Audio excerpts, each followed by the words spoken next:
Our videos feature voices and visuals created using AI technology, intended for adult entertainment. These depictions should not be mistaken for real celebrities. There is no endorsement, affiliation, or association with the personalities portrayed. These should be seen as nothing more than poor imitations. Viewer discretion is advised when watching this content. Titty sprinkles.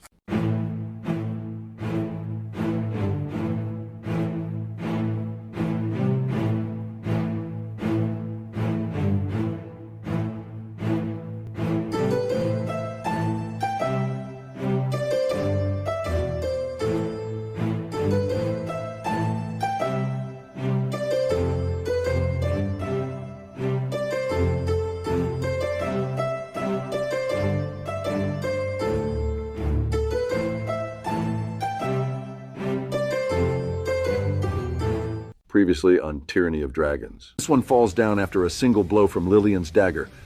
A fucking goddess. She then moves next to the kobold in an attempt to stop it from attacking Swolnald, which works as it now focuses its attack on her. Swiping at her, it makes contact. No! Lillian falls to the ground unconscious. On one of the beds, you see Lillian, eyes closed. Oh, please don't be dead. The clerics were unable to save her. They went to find her family. These are one of my more experimental potions. I call them, what was it now? Oh yes, elixir of time. Very good, I shall take 3. He slams you into the ground, face first, with such force the rest of you feel the ground rumble. He holds you there with contempt on his face. Stomp! If you are still capable of speech, Stomp, tell me, how does the dirt taste? I grip tightly onto the sword and feel the weight of it, testing its balance. You notice that this sword feels far too heavy to be wielded single-handedly. You also feel a magical radiance of energy upon it. Priests know things. They could lead me in the right direction to obtain the knowledge to prevent this sort of thing in the future. If any of us were to be able to learn to do what you're thinking, it would be Sharpen. Unless you're a warlock, of course. A what? A warlock. Seekers of the knowledge that lies hidden in the fabric of the multiverse. Through pacts made with mysterious beings of supernatural power, they can unlock magical effects both subtle and spectacular, including raising the dead. He leans in and whispers, "Kill them." And he draws out a dagger and throws it at Bama. It hits! Racist? I'm dead. It's over. I fall to my knees as I see the blade make contact. The cultist laughs and runs down the corridor and out of sight, his last words to Swole. "Hurry and finish them off." Donald, it's your turn. I move towards Sharpen and raise my great axe high, crashing it down upon him with reckless attack. That's a nat 20. It is. But you want to know what the real bitch of this is? I just rolled max stats. I think I just killed Sharpen outright. No fucking way. Seriously, look. Both D12s on 12 and my plus 4. That's 28. You're on 8 hit points and your max health is 15. Do the math. I've just split you harder than a cheap hooker. I'm sorry, bro. No, we lost Sharpen as well. I'd like to go with you both. I feel responsible for this. I let that man take advantage of my naivety, and 2 people paid the price. Let me accompany you and make an attempt at restoring some balance. Do what you want. It is my pleasure to meet you and accompany you on your travels. I have with me 2 companions. Neither of them will face their trauma, and we have learned that this will mean they are trapped in these woods. Is this true? There is some truth to this. A being that holds great guilt can be confronted by it in the form of one or several physical entities. They have 2 attempts at coming to terms, or they will become harrows and forever be part of the woods. Then your companion has become a harrow and is beyond my sight. I look at Billamus, then ask the Raven. So it is too late. For this one, yes. As I cannot see him, he must have failed in facing his trauma and become a harrow. But for your other companion, there is still an opportunity. How do we get someone to face their past trauma then? They need to think about it. A few seconds is all it would take. The entities will manifest before them, and they will have to face them. It will be down to the individual on what they deem facing their trauma would look like. It may be asking for forgiveness, holding on to someone for the last time, or even fighting them. Get your shit together. Think about what happened, and let us help you come to terms with it the best way you know how. by kicking the unliving shit out of whatever comes at us. Joe, roll me a persuasion check, and Donald. Don't bother with that. I think that's the most coherent sentence that made sense come from this guy's mouth. I'll say those words, move swole. I'll stand up and place a hand on Gormless' shoulder. Let's fucking do this. Excellent. We should start By me thinking about what has happened. Way ahead of you there. I've been thinking about it for the last minute. What? No, I was going to suggest we come up with a plan first. Too late for that? As you say this, a rustling can be heard coming from around you. Out of the darkness emerges Sharpen, Bama, and Lillian. They walk slowly into the clearing, eyes staring unblinkingly at Swole. Okay, Swole, we're with you, right, guys? I'm going to get to my feet. I'll leap up and strub my loot. This is going to be an interesting experience. All three of them open their mouths, and an ear-splitting screech rips the night air apart. A thick mist begins to form around each of them, and shadowy figures rise from the ground, their appearance shrouded by the mist. Gentlemen, roll for initiative!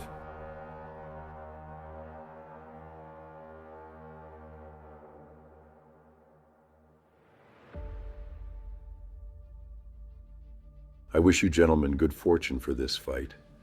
Something tells me you're going to need it. We don't need luck. We're going to fucking dominate this fight. Right, guys? Damn right we are, bushy boy. I'm about to pound more ass here than I did back when I sat in the big chair. You two sound a bit different. Did you catch a cold? Don't waste your breath with concern about their health, Biden. You're right. We need to focus on the battle at hand. Well, I actually meant given their ages and lifestyle choices, if they are ill, it'll probably finish them off.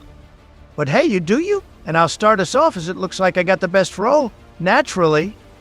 You're correct, Donald. What would you like to do? I'd shut down CNN, deport Elon and sue South Park. Oh, you mean in game? I'm going to face this trauma by the only way I know how.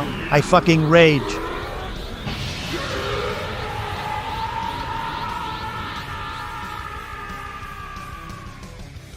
You don't sound very angry. Is your heart really in it? Ask me that again and I'll have my foot really in your ass and out your mouth.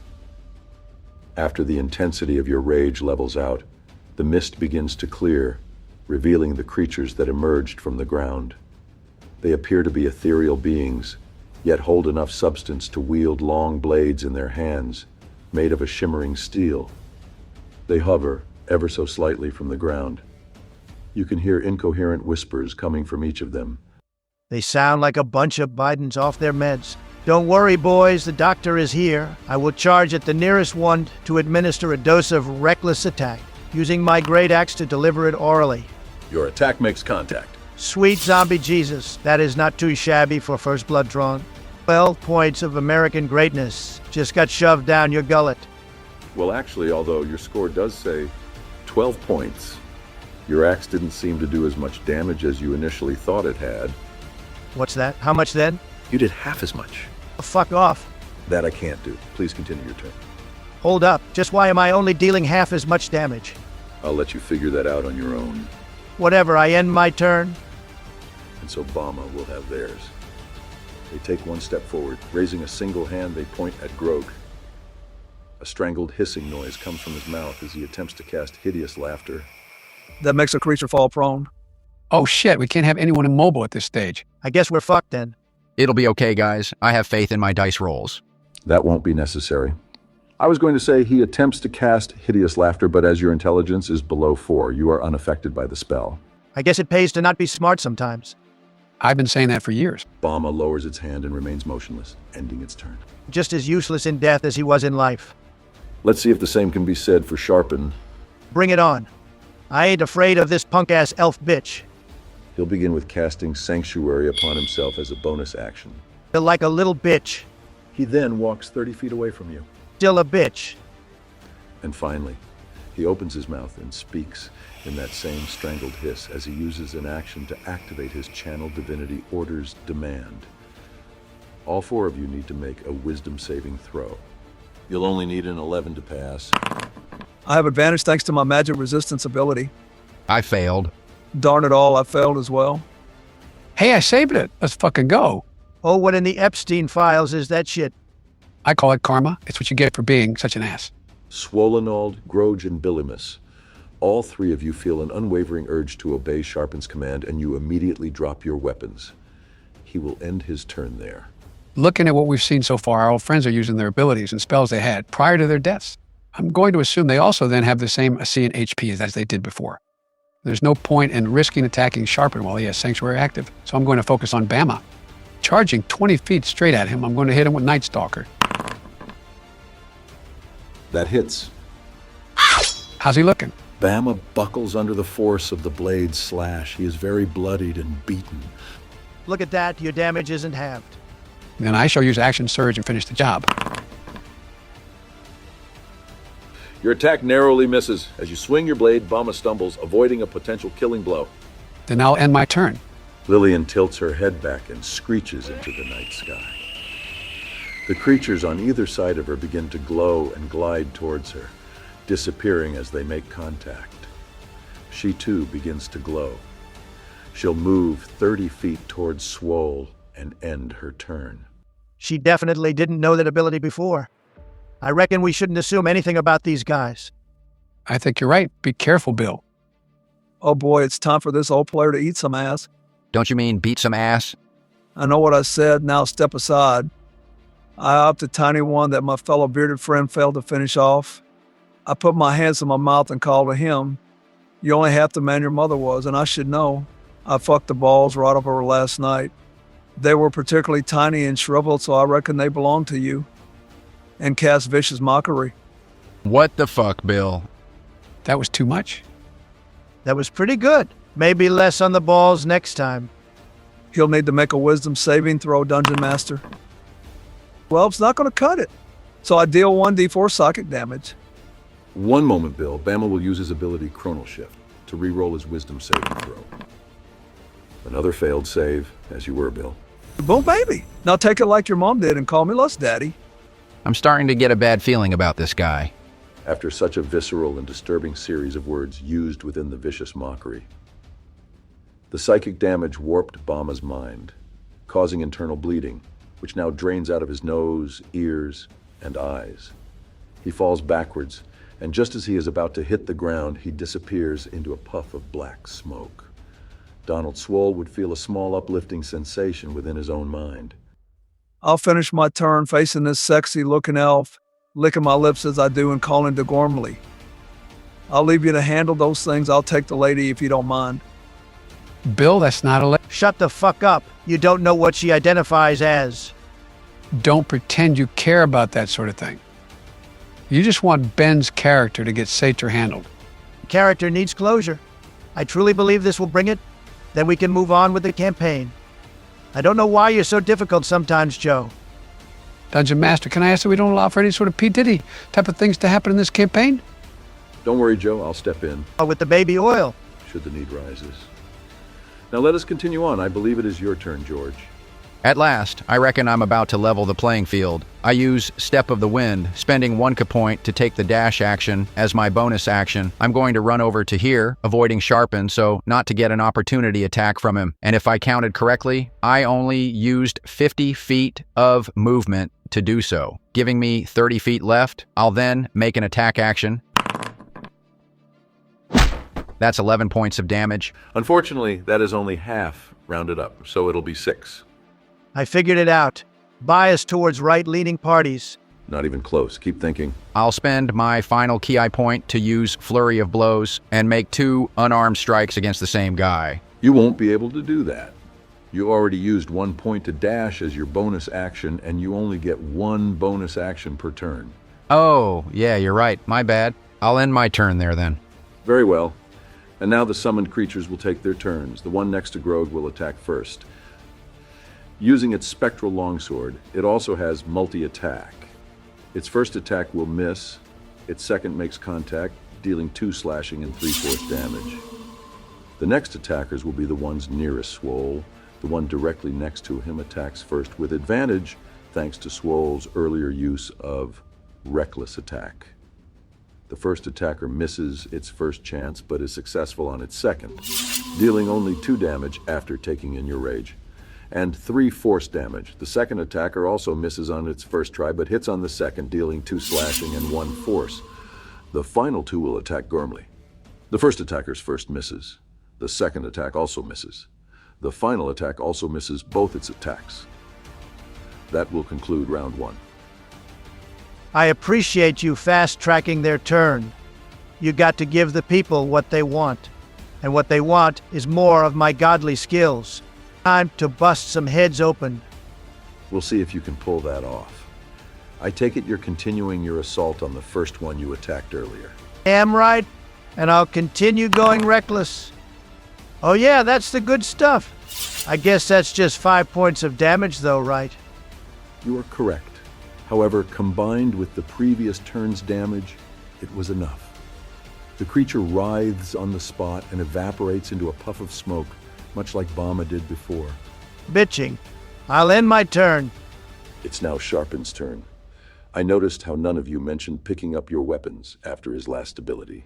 Oh, shit. Can I say that I did pick it up before I attacked? It was a free action to do it, so it shouldn't matter, really. I was going to say, as it was a free action, I assumed you would naturally pick up the weapons before doing anything else. But I don't appreciate that tone, Donald. And neither does Crafty. But what's your point? My point is, don't disregard ADM's turn. Other dungeon masters may well have not allowed for that attack you did. Same for Groge. I will allow it this time, but should you need to perform another free action in order for it to make sense thematically in game, and you don't do it, I'll make things difficult. Whatever you say, boss man. Very good. Sharpen is going to recast Sanctuary, but onto Lillian. This will end its protection upon himself. Afterwards, he will cast the cantrip Sacred Flame at Billamus. I'll need a dexterity saving throw. My dear friend, you forget I have advantage on these type of rolls. Behold my mighty numbers and weep at your failure. Then he will end his turn after moving closer to Lillian. There isn't much I can do here except just swing and hit. I'll attack the one in front of me. Roll for damage. I got 2 1s in that roll, and thanks to my fighting style, I get to re-roll those. So that'll be 8 then, as these things seem to only take half damage. Not this time. Your blade caws as it strikes clean through the creature. The damage was enough to defeat it, and it evaporates into a puff of smoke. What the fuck? Wow, Joe's character must have some special ability we don't know about. Just what in the actual fuck? How does this motherfucker get to do full damage? This might be difficult for you to comprehend, Donald, but try to think back. What does Joe have that you do not? A set of special knee pads that he likes to use when he really... Joe, please answer the question and put Donald out of his misery. My sword. That is correct. Yours is magical, and the creatures do not have resistances against it. Sweet. My little side mission in Chapter 1 is paying off. That'll be me done, by the way, Dungeon Master. Excellent. Lillian walks forward 30 feet, stopping next to Swolnald, and performs the same move as before. Tilting her head back and screeching, you see Sharpen and the 2 creatures next to both Swole and Groge all begin to glow. Each one floats towards her. Groge, you get an opportunity attack here if you wish to take it. Hell yes, I'll strike it with my quarterstaff. That hits. The combined total damage from this and your last turn's attack was enough, and it too disappears into a puff of smoke. That's one less to worry about, but what is happening with all this combining? I've got a bad feeling, guys. After the remaining 2 merge into Lillian, you notice the energy around here seems to shift. Swolnald, you can feel a strange aura coming from her, but you can't tell what. She can take as many guys as she wants into her, but she won't be able to handle the stomp. Can I do an Arcana check? Sure. What are you checking for? I want to see if I can tell what kind of magic is being used or failing that. Just anything really that might help us understand what's going on with this merging. Fair enough. Roll an Arcana check. Okay, with that you're able to tell that there is a mixture of 3 magic types at play. Illusion, transmutation, and necromancy. Swole, be careful around her. She's got all kinds of nasty magic. She raises a hand and lays it on Swole's chest. She whispers something. Swole, give me a dexterity saving throw. I'll have advantage thanks to my danger sense. The energy that has been surrounding her forms into a ball in her palm. It blasts out of her hand like a cannon. The force of it sends you back 30 feet. You take 4d8 necrotic damage. Holy shit! I'll use my stone's endurance reaction to reduce some of that damage. Very well. The damage dealt would have been 17. I'll take 8 off of that. I'm still standing, bitch. She lowers her hand and you would have noticed the aura around her has vanished. Swole, you'll also have noticed your rage has ended. What? How the fuck does that happen?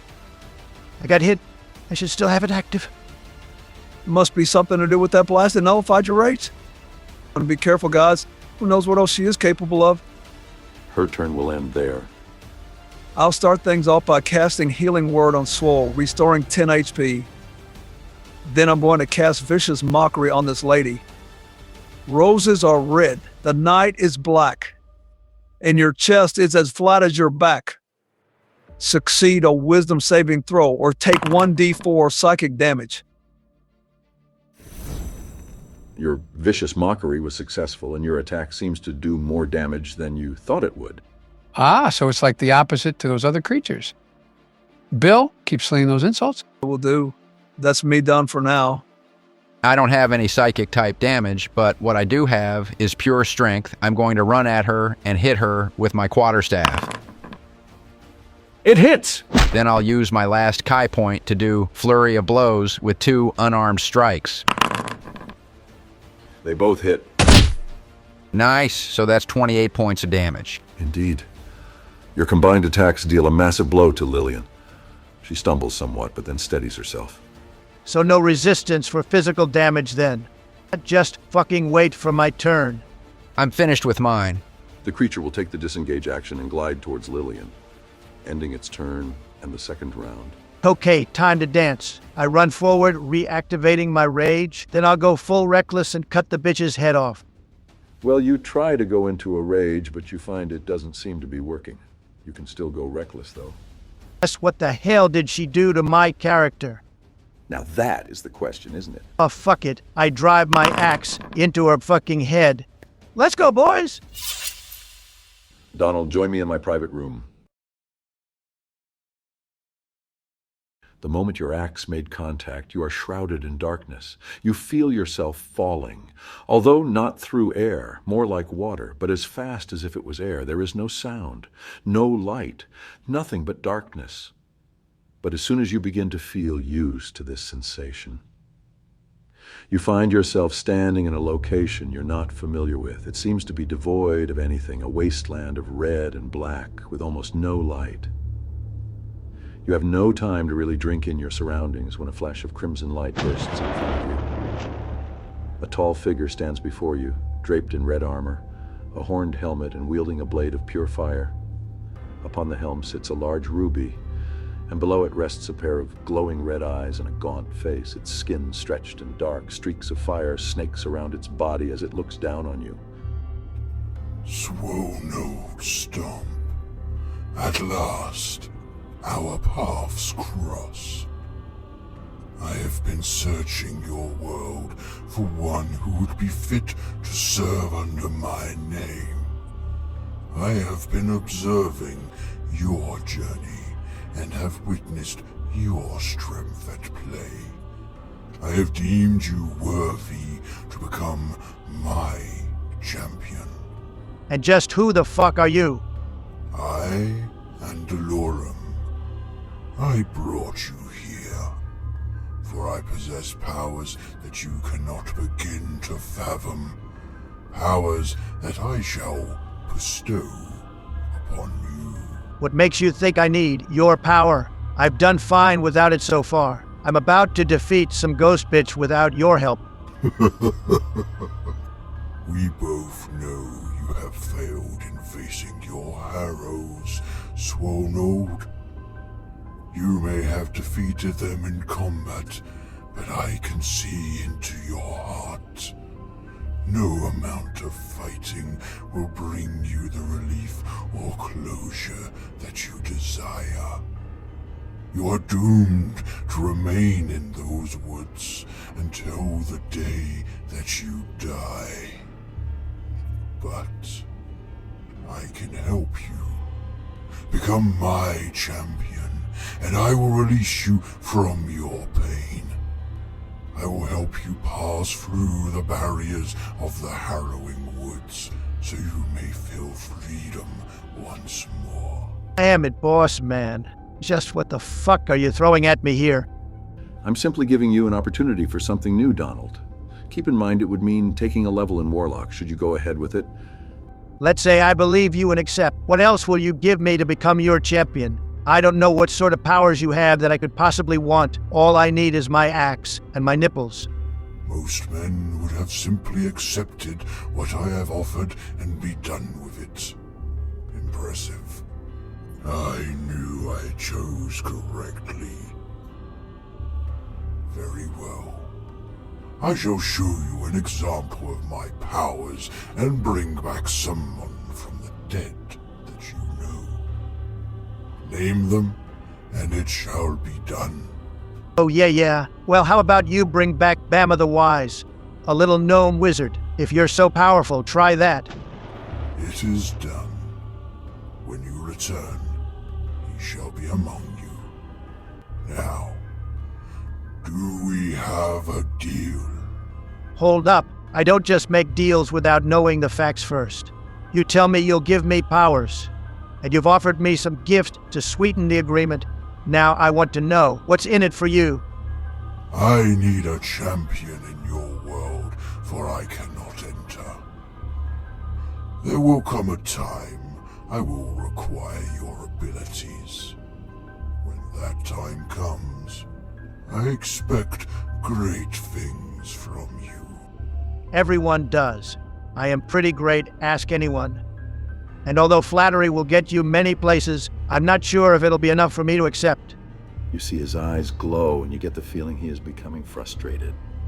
You'd be foolish to try my patience. I have offered you gifts that no mere mortal would ever possess. Now tell me, do we have a deal? I step forward, hand outstretched. Oh fuck it, let's do this. A smile crosses his face. You feel intense energy and heat rush through your body, and in an instant, you are back in the woods. Upon hitting Lillian, an explosion of darkness engulfs you all. What feels like seconds pass, and the darkness lifts. You are all standing in the camp. The sun has risen, the fire has gone out, the horses and the remaining creature have disappeared. On the ground lays the body of Bama the Wise. That last monster must have turned into another Bama form. I'll get it, and I'll charge at it. Wait, Groge. But it's the last one. We destroy that, and your trauma has been dealt with. It's not a harrow. I walk over to the body and give him a shake. Wake up, Bama. He stirs for a moment.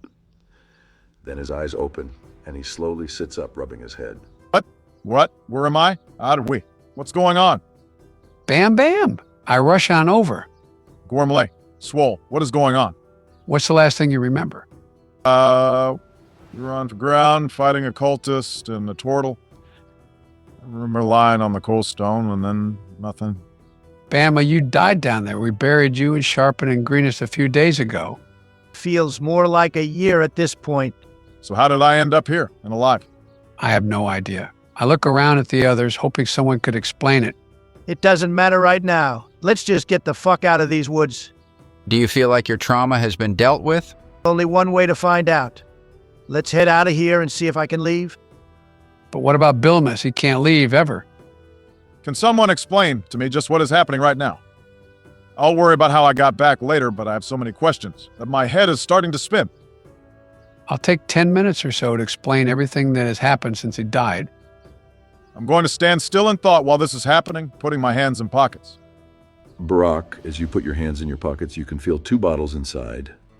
I pull one of them out and take a look at it. In your hand, you hold a small glass bottle full of greenish fluid. You recognize it as one of the experimental potions you purchased from Terry Winkle Plum Pudding. I guess I was buried with these. Strange how I still have them on me, though. Can I make an Arcana check on them? I have an idea, but I want to confirm something first. What are you checking for? What magical properties it has. Specifically, magical type. Very well, roll for Arcana. With that roll, you can tell a few things. Firstly, that there are multiple magic types within it, but the most prominent ones are abjuration, transmutation, and illusion. Secondly, you can tell the potion contains traces of fey elements, suggesting not everything in it is from your own planes. And thirdly, you can tell that although the effects are random, should you hone in on a specific thought, the potion will latch on to that thought, steering the outcome. Okay, I have an idea. Might work, or it won't. Either way, to know for certain, we need to head to the edge of these woods. I can guide you all there. Follow me. Before we head off, let's check those bodies of the bandits again. I feel like we didn't find everything we could have. Let's have an investigation check from you all then. Okay, you find among the dead bodies and personal affects an additional 200 gold, 1 extra dagger, and 2 potion of healing. Nice. We can divide this up later on, but let's get going to the edge. Leave the way Billman. You all leave the area. After a short walk, you find yourselves on the edge of the woods. This is it. This is as far as I can go. What happens should you attempt to cross the threshold? Dungeon Master, It's okay, Bill. Billimus demonstrates what happens as he takes a step forward. A sudden jolt of energy blasts him, rooting him to the spot. Something emerges from the ground, a silhouette of a humanoid. It hovers just above the ground. Billimus Lust, you know you cannot leave so easily. But what the fuck is that thing? I can't see it. We'd let him go, foul creature. I will never let him go. He has failed to face his harrows. He is mine forever.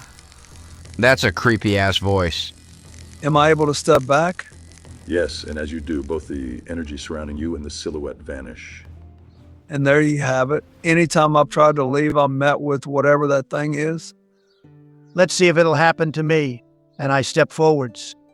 There is the briefest of moments where you feel a sudden surge of energy, kind of like a spark of electricity, but otherwise nothing happens.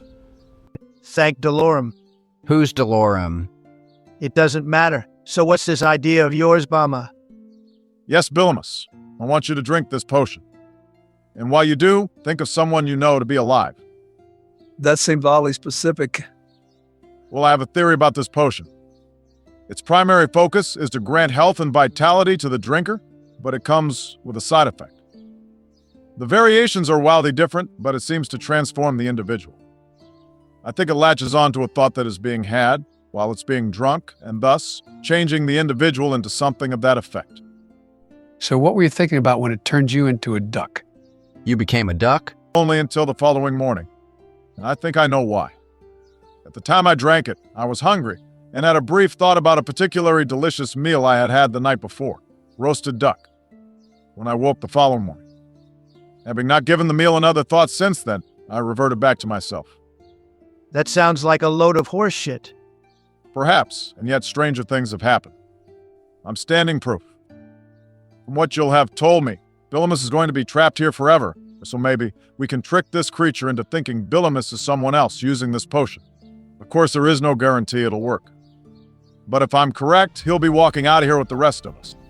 I don't know if this will work. I didn't mention to you all earlier, but the Raven told me that Billimus is a harrow, meaning he is far too gone and will not be able to leave. Look, if you have a better suggestion on how to deal with this, I'm all ears. Otherwise, drink up, and I offer the bottle to Billimus. This does seem like the only viable option. I cannot bring myself to face my past, so I shall drink this whilst thinking of an old friend I used to know. To your good health, my friends. And I down it in one swig. You drain the bottle in seconds, choking slightly as the liquid pours down your throat. For a moment, nothing happens, and you all stand in silence. Then, slowly, your body begins to morph. It twists and turns and becomes slender and petite.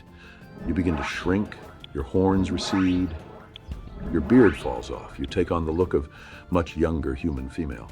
Did it work? Appearance-wise, definitely. But we won't know until you're trying to cross that threshold. Okay, here we go. Wish me luck, boys. I'll take another step forward. Just before you do, Bill, I'd like a deception check with advantage. Whoa! Let's fucking go. Fuck yes. Yeah, baby, nat 20. Nice roll. You step forward, and as you do, you get the same sensation Swole-Nulled experienced. A sudden spark of energy. The strange creature begins to merge, but stops halfway, then recedes back into the ground. It looks like it worked. Whatever you do, Bilimus, keep thinking about your old friend. You got it, tiny man. I might never stop. Let's get out of here. And so the five of you finally leave the harrowing woods. Using the map you obtained earlier, you head in the direction of the cultist campsite. You get a little ahead when you hear the caw of a raven in the distance. Gentlemen, congratulations on making it out in one piece. I must say, I'm glad to see so many interesting and positive outcomes. That was awesome. I felt like we learned a lot being in there. And we managed to not only help Bill's character, but also bring Barak's back. Yeah, I need to know what happened there. I got a call from the dungeon master saying there had been a possible development and I was wanted back. Didn't realize I was missed so much. Far more than Ben, at least. I appreciate the efforts you all went to get me out of there, fellas. Dungeon Master told me I would be only a guest character if things didn't play out a certain way. Here's to us all having many more adventures. I'll tone it down on the sexual comments going forward. But you'll do no such thing, Clinton. You being a pervy bastard adds a level to this group that adds that little extra comedy. Just stay true to yourself. If you say so, Don, I'll remind you said that should you get uncomfortable one day. So, is that it for today's session? Not quite yet. As we're getting very close to the bandit camp, I would like to take this opportunity to announce to you all, you have leveled up. Please take a moment to adjust your character sheets. Remember to tell me first if you will be rolling for your HP or taking the average. I'll start us off. I'll take the average, giving me an extra 6 HP plus 3 from my constitution. As I decided at the start, my archetype is samurai.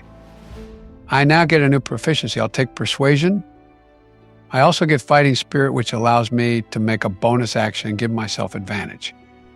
It's a bit like reckless attack without the drawback. This will also give me a temporary HP boost. I'll go next. Taking the average plus my constitution, I'll increase my HP to 23. I'll have a level in wizard, granting me 3 more spell slots, 1 level 1 and 2 level 2. As well as 2 new spells, I'll take Shadowblade Shatter. Both damage dealers in their own way. Now it's my turn. I will be taking a level in warlock. With the average of 5, combined with my con, will give me 9 extra HP. I gain proficiencies with simple weapons and light armor. My otherworldly patron shall be the undead, and I get 1 cantrip, to which I'll take Eldritch Blast. I also get 2 level 1 spells, so I'll take Hellish Rebuke and False Life. I also get the ability Form of Dread, making me even more formidable than I already am. I guess I'll go next. I'm taking another level in Monk with the average, so that's an increase of 8 HP. I get 1 additional KI point and now have the ability Deflect Missiles. Helps me out with ranged attacks, and if it goes well enough, pull off some ninja shit and throw the thing back. Saving the best until last, I'll take a level in Bard with the average as well. So my HP is now 21. My chosen Bard college will be Glamour, giving me the bonus action Mantle of Inspiration as well as the ability Enthralling Performance. I gain an extra level 1 spell slot and 2 level 2. My known spells increase to 6, and I'll learn the spell Silence as well as changing my known spell Speak with Animals to Heat Metal. Finally, I get expertise in 2 of my skills, which I'll take in Deception and Performance. Excellent stuff, gentlemen. Now let us continue. You are walking across the grasslands, going in the general direction you believe the campsite to be in. The sun is high in the sky, but the air is cold. The days are short and you estimate maybe 2 to 3 hours left of daylight. And you are unsure just how far the campsite is. The horses you traveled with were lost after the fight in the woods, and so you can take some time to talk among yourselves as you traverse the land. So, Bama, I haven't had a chance to speak to you yet. I wanted to say sorry for what went down in the tunnels. I was manipulated into thinking you were the enemy. I hope you can forgive me. I appreciate that, Groach, but don't feel you need to apologize. The ones who will be sorry are the cultists. They have brought destruction and misery to many. Hopefully, we will be able to put an end to their plans.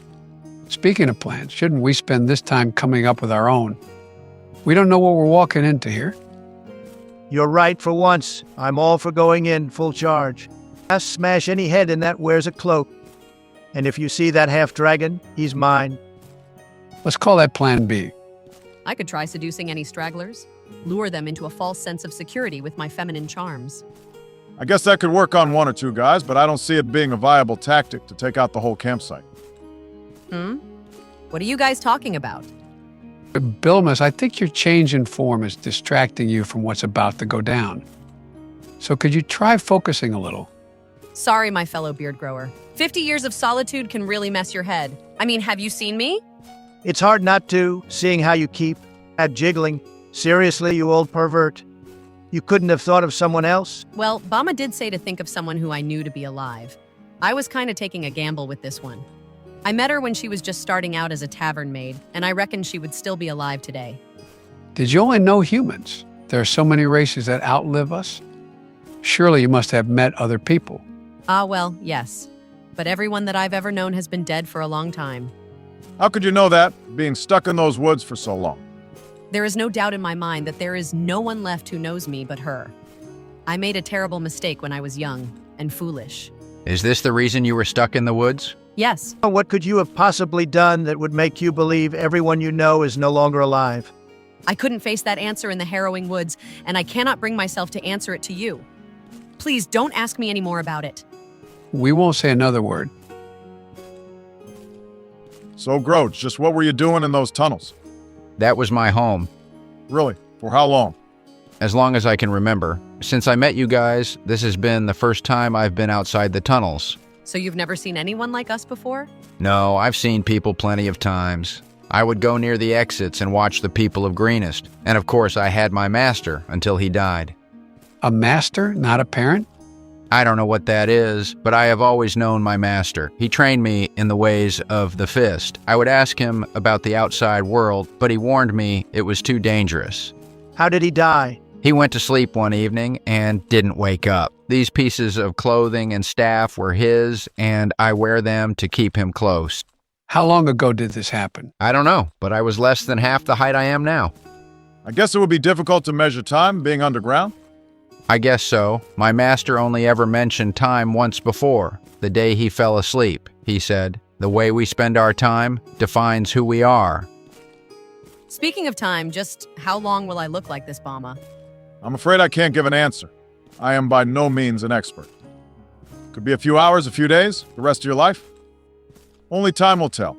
I think the effects will lessen, though, if you try not to think about how you look and do what Gormley advised. Focus on the fight that is sure to unfold.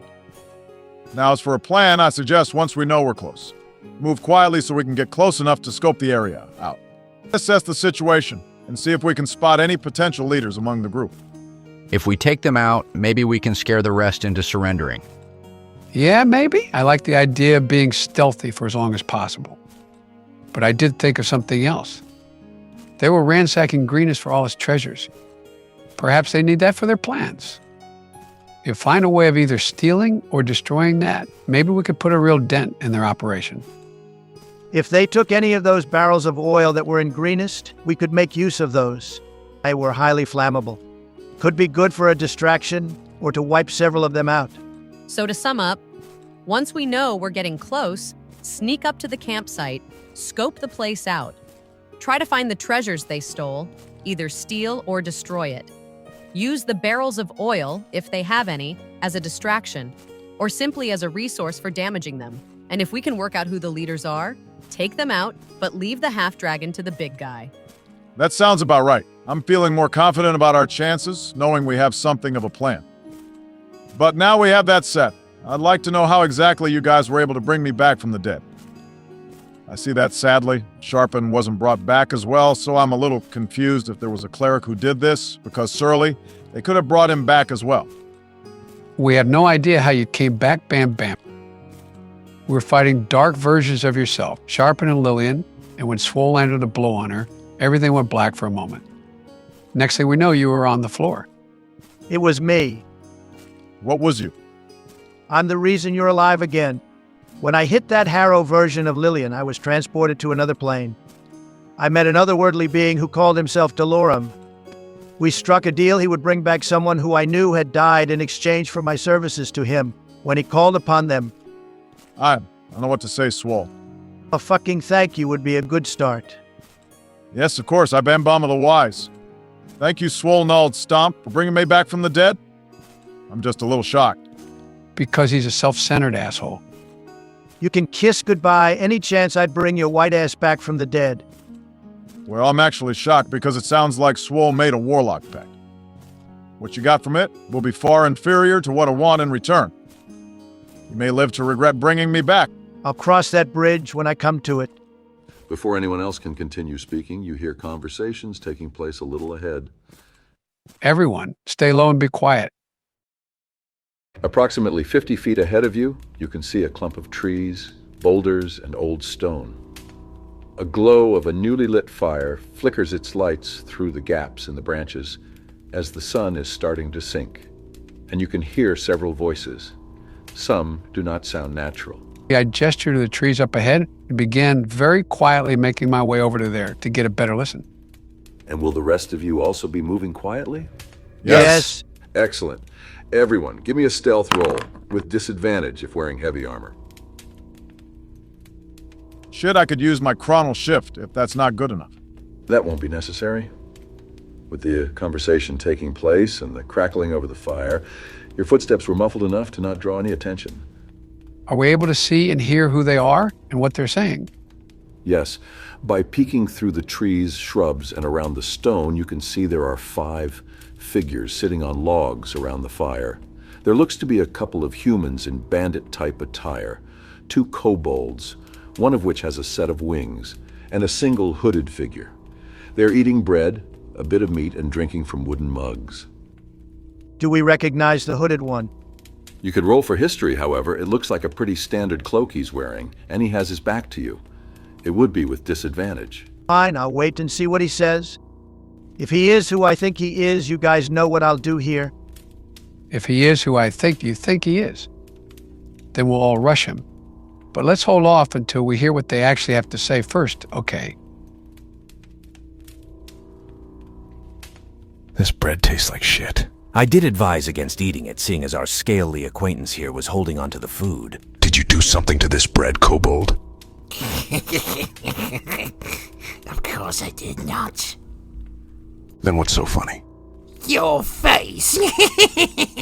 Fucking slimy lizard freak. Ah, the poor human is upset. Then maybe you should have done a better job in Green Nest, and you would have gotten better fins in moldy bread. I should cut your tongue out and save us all from your words. Enough. We do not have time for your petty squabbles. We will be heading on shortly, back to the others. There will be more than enough supplies to satisfy your hunger and quell your belly aching. I suggest both of you silence your conflict when we arrive. Kyanrath will not tolerate any behavior that upsets Rezmir. You would be wise to follow my advice. Rezmir is going to be there? Of course, she made the site what it is. From a small group to a now thriving army in just 2 months. She is truly a great leader. Only she could convince so many different groups to join forces, swearing their allegiance to the cause. Praise Tiamat. Praise Tiamat. Then why were there such a small number of us at Greenest? We had a lot of ground to cover, and it wasn't exactly easy pickings. For you, maybe. But I got lots of treasure. Only because you ran away from anyone who so much as sneezed at you. Why don't you try sneezing and see if I run from you? Enough! This is the last time I will say this!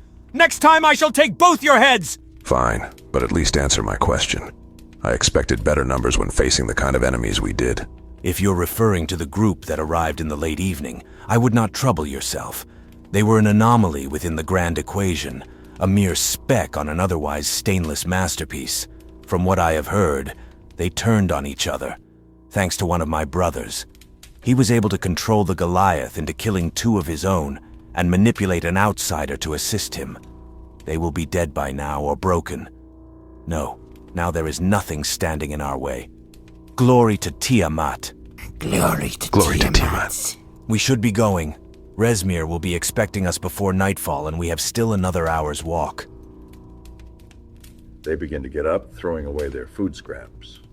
Should you wish to jump them, now would be your opportunity. I look at the others and put my hand out to signal that we leave them. I then turn to Swole and try to get eye contact so he knows this.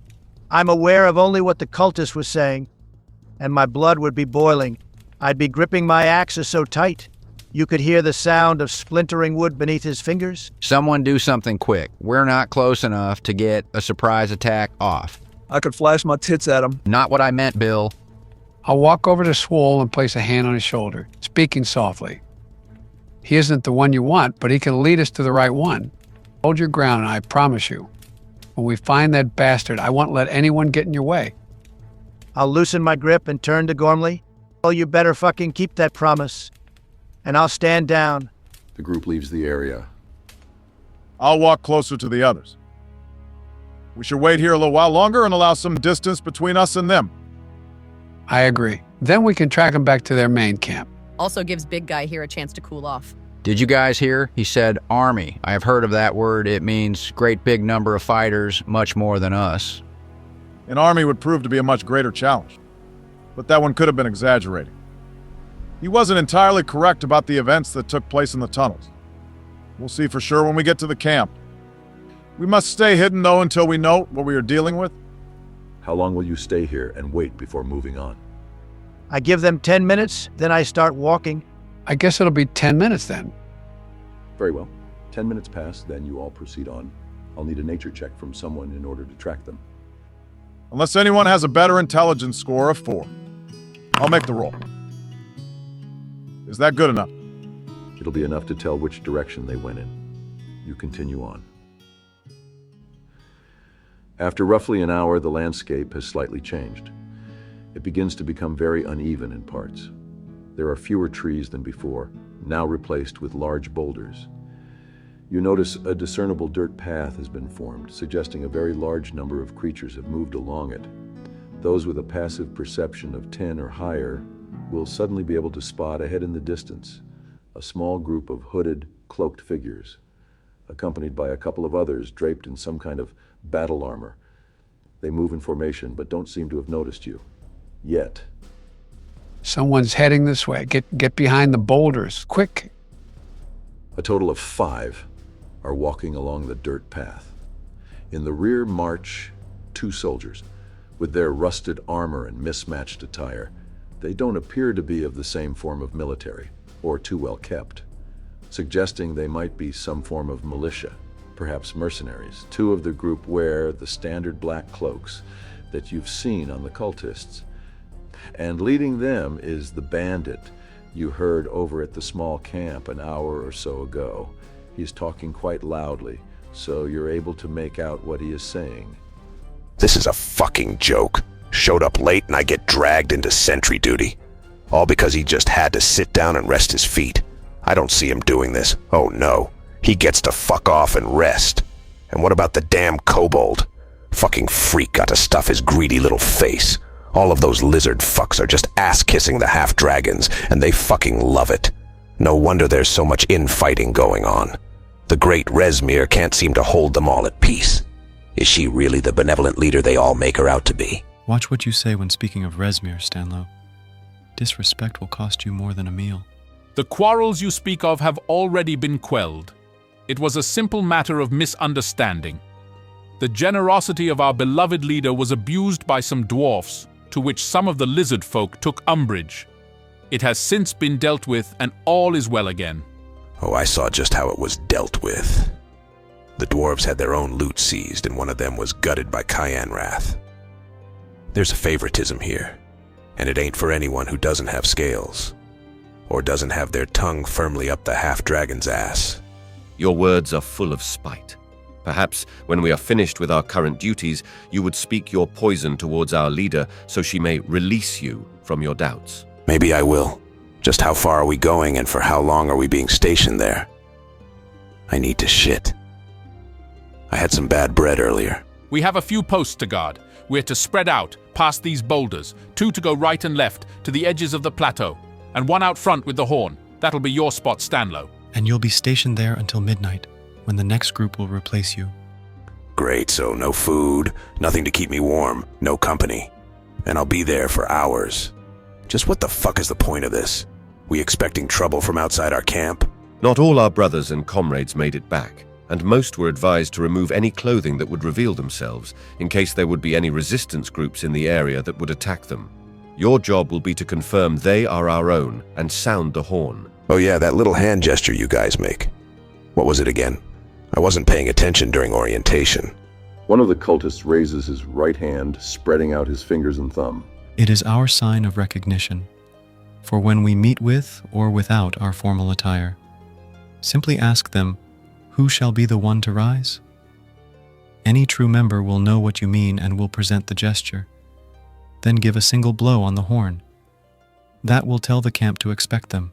And if I get someone who thinks I'm just fucking crazy? Make 2 blows on the horn and take cover. The camp will send out a volley of arrows to deal with them. And another group to come and retrieve the bodies. They'll also take care of any who survive. And what about if I get hit with these fucking arrows? Then your duties have been completed. Now kindly stop talking. I think I hear something.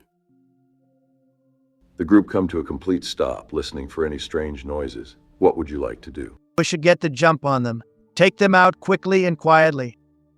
That would be a very high risk. If we're not quick enough, they could blow that horn and alert everyone we're here. Barack's right. I think we should stay hidden and let them pass. They won't know we're here, and we can then sneak in. Why bother sneaking in when we could walk straight in like we're one of them? By the sounds of it, we don't need to look like them. And we know the sign to make as well. I agree we could hide and wait, then we simply walk in. But if the camp doesn't hear the horn to let them know we're friendly, how would we explain ourselves at the entrance? Why don't we combine all of these ideas then? Bill, you learned that silence spell, right? Indeed I did. Oh, I think I know where this is going. Good. For the rest of you, let me tell you my master plan. We stay hidden long enough for them to continue on. Then Bill casts silence on their group. No sound can escape it. We rush them and wipe them out, steal their horn. We blow it to signal the camp we're coming, then walk in like the fucking boss unit that we are. We'll need to be very lucky for this to work. Okay, let's do it. Dungeon Master, we're ready. Excellent. I'll need a stealth check from all of you. Although it's not in the official guidelines, I did also add 2 points to whomever is hiding behind cover. So you all managed to evade any detection. The group is about to move on. You'll get 1 surprise round, so make it count. Bill, do it. I cast silence at the center point of the group. Immediately, a large sphere of energy encases the group. They look around wildly, and you see the bandit pull a small horn out and blow hard on it. But no sound escapes. Let's go. I'm going to fucking rage. I run full pelt at the nearest one. Going reckless, and I hit him with everything I have. In just 1 swipe of your axe, the bandit is sliced cleanly in 2. He falls to the ground in a heap. I'm going in. I'll run around the boulder and attack the nearest soldier. I use my bonus action of Fighting Spirit, and I 2-hit with everything I have. Your blade cuts the mercenary across the throat. He drops to his knees, gripping his hands around his neck, and bleeds out. My turn. I'll run around to the right and go for the other mercenary. I'll strike her with my quarterstaff, followed by using 1 Kai point to use Flurry of Blows, making 2 unarmed strikes. You bash her face in so hard and fast that were you able to hear inside the sphere, you would have heard her skull crack. She falls back onto the ground, blood flooding out her ears. I call out to Billum to stop the spell. I'll aim my casting. I cast Shatter at 2nd level, at the same point of impact as Billum used.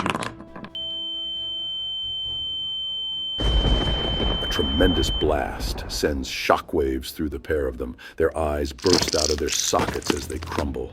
We did it! Grab the horn quick. They may have heard my spell go off. I'll pick up the horn. As you do, it splinters in your hands. The spell has done considerable damage to it. Ah, shit. Wait, I can fix this. I run forward and use the cantrip Mending. The cracks in the horn fill themselves in, restoring the horn back to its original status. I blow on the horn. It makes a typical sounding horn noise. It seems to carry off far. You stand there as the sun has now set. All is quiet. I think that actually worked. We should hide these bodies before moving on. It would be pretty bad to be discovered over this. Very well. I'll say you spent a little time in disposing of the corpses before heading to the campsite.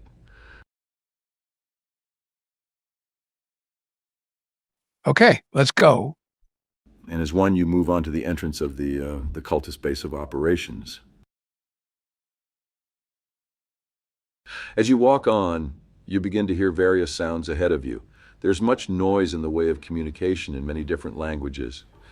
You can hear plenty of movement, a bit of laughter, lots of jeering and raised voices. You can see flickering lights of many small campfires. You start seeing figures moving around, and you notice how the ground begins to slope downwards, while you also notice around the edge stays level, forming a deep hollow within a rocky plateau. Gentlemen, welcome to Raiders Camp.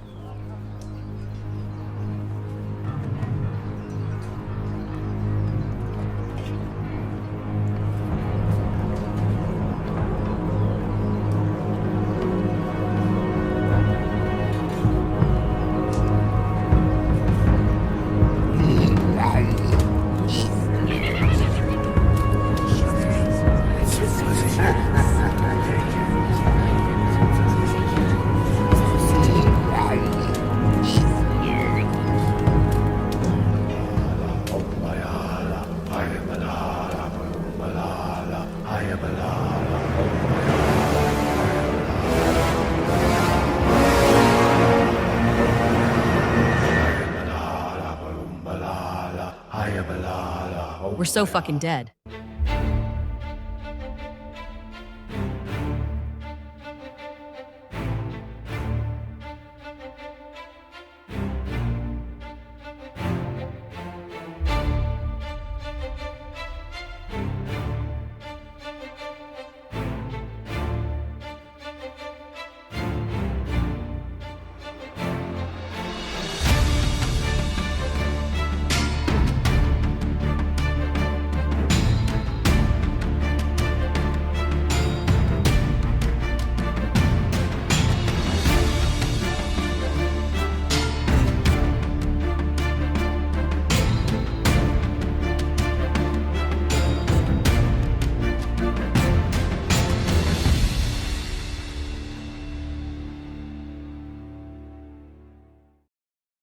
Yahar, mateys. Glad you enjoyed that little bit of content there, although it wasn't really a little bit, was it? It was bloody long, over an hour. It's the longest we've done so far.